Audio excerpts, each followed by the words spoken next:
Hey guys, this is your main man Mike from EAKCrewProductions, and I want to talk to you about, the game right now and the card Mystical Space Typhoon. So this will be a card discussion, and it is Mystical Space Typhoon. And the reason why I think we should talk about this card, such a well-known card, every player, Mystical Space Typhoon, MST, we all know it, we all know its effect, and yet so many of us play it with such low skill level. The card is phenomenal, and people don't seem to understand that. MST is not just a generic one-for-one. It's one of the one-for-ones in the game that allows you to get past so many different things. Oh, you know what? One sec. Fiendish Chain. Let's add that to the list. Alright. So, why is MST so good, and why are people playing it wrong? So, what do I mean by people are playing it wrong? What I mean is people are going, alright, you've got 3 back rows, and I opened up a hand of like 2 MST and some monsters. Let me double MST you, and then start playing my monsters because I know all my plays are safe. Okay, that's pretty good, I guess. I mean, you just randomly hit 2 back rows, and maybe that's okay if you have the nuts and if you can get your play off, you're going to win. But let's say your play after that isn't even that good. You set a Raikou or something. There was absolutely no need to set a monster and blind MST 2 cards. But do people do it? All the time. All the time. MST is a very, very, very good card. It can come in clutch situations to win you the game. It can shut down your opponent's entire engine. It can actually go plus or make your opponent neg. It can make it so that your engine doesn't get stifled. It can, it's so good. And let's go over some of the reasons why MST is good beyond just you have a face down spell or trap card. It could be a detriment to me. Let me MST it. Abyssphere.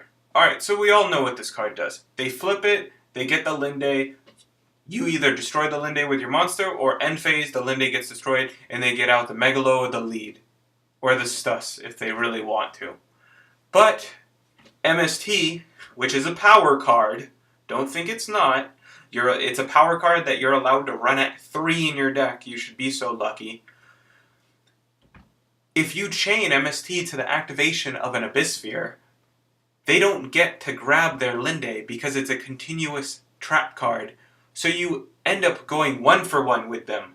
However, if they were using the Abyssphere to protect their life points, and you flip or you play the MST from your hand or flip it on the face down, it could completely ruin them. They thought they were going to be safe, and now you get to kill them. And that's just the way it is. That's one of the reasons why MST is a power card. Another reason, Wind-Up Factory. This card makes wind-ups completely nuts. It's like Black Whirlwind, but it's still at 3. It's one of the reasons why the deck is still competitive. That's right, wind-ups is still competitive. So why is MST a good card? Because this is one of those prime targets in that deck. That deck has a lot of back row, and you are going to want to just use your MST on all of them. I know you are. I would too, trust me. But waiting for cards like Wind-Up Factory can really, really help and end up winning you the game because they have a lot of small monsters. So if you can just get bigger beaters out on the field and keep cards like Wind-Up Factory off the field, then you're probably going to win the game. Fire Formation Tenki. This is an extremely good card. I've played against Firefist where they literally open up like all spells and traps and 1 Tenki. And you hit a Tenki with an MST, you chain it to them activating it, and they're just dead for the turn. And you get to go in for your OTKs, your attacks, whatever you really want to do. But it stops one of their searches, which is really phenomenal because that deck, the only reason why that deck is so fair and good in the meta right now, because that deck's really fair. But the reason why it's good is because of its searchability. Plus, if you MST it, they can't, use Bear. Alright, so Gates of the Dark World, you let them activate it, so they banish their card from their graveyard. You chain the MST, and they don't get to discard anything. That's one of those situations where you've pretty much gone +1, because anytime they have to remove something from their graveyard and then they don't get to dump something else to replace it, you kind of plussed all over their face. I mean, sure, now they have Leviair plays, but if they draw another Gates and that was the only monster in their graveyard, the Gates is pretty much a dead draw, except for a 300 boost to their monsters. Which means, really, they're going to have to commit a monster to the board, and, let's see it not get bottomless or deprisoned.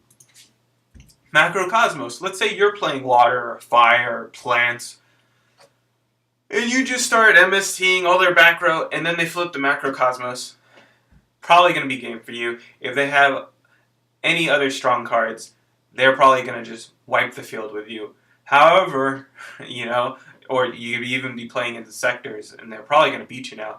But if you saved your MST and you can get rid of the Macrocosmos, you can now come up fat. Alright, you can come up fat. Let's say you go to activate an effect, which is going to discard something or something like that. They go chain Macrocosmos. You go chain MST. You're playing Dark Worlds. You go Dark World Dealings. They go Macrocosmos. You go MST. You go Card Destruction. They go Macrocosmos. You go MST. Your stuff is getting into the area that you want it, the correct zone, because you saved that MST instead of just playing it on his other face down, which you didn't even know what was, which happens to be an MST. Alright, let's get into Royal Decree. Let's say you're playing against Karakuris. Your deck has a heavy amount of traps. MST is going to be the only card that you have that is going to stop the Royal Decree. Alright, unless you're playing like Fire Fist and you can just pop a back row with Gorilla and pop the Royal Decree, you need something. Because if they flip that Royal Decree and they get ready to OTK you, you're done. But if you have that set MST, then when they go into battle phase, boom, hit it, and then you're just like, come at me, bro. Because, hey, they don't know what your sets are. Maybe you have that Mirror Force, and now you can use it if they attack. See how daring they're going to be. And then Fiendish Chain.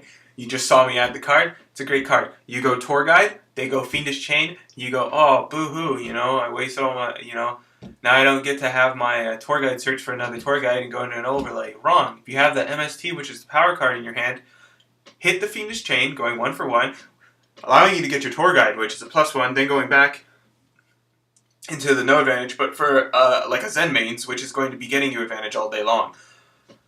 Or a Leviair to get you even more advantage, or into a Leviathan to give you a big beater, which is going to give you field advantage because you're constantly destroying their monsters, which is negging them cards every turn. And it's good against side deck cards too, like Soul Drain, or Level Limit Area B, Messenger of Peace. Like, MST is not just a card that you can just throw around flipping on back rows, There are blind MSTs that are good too. Your opponent sets one, and they're playing water. And you can do a massive amount of damage to them next turn if all your plays go through. Maybe you flip the MST on their back row, on their end phase, so that you can get rid of what you predict is most likely an Abyss Sphere. That's not bad. However, if you really think it's an Abyss Sphere, just wait for them to use it, because then you can just chain to it. But, yeah, you get what I mean. Anyways, that's your main man, Mike, from EAKCrewProductions. Come on, guys. MST is a power card. It's time we start treating it like one. Peace.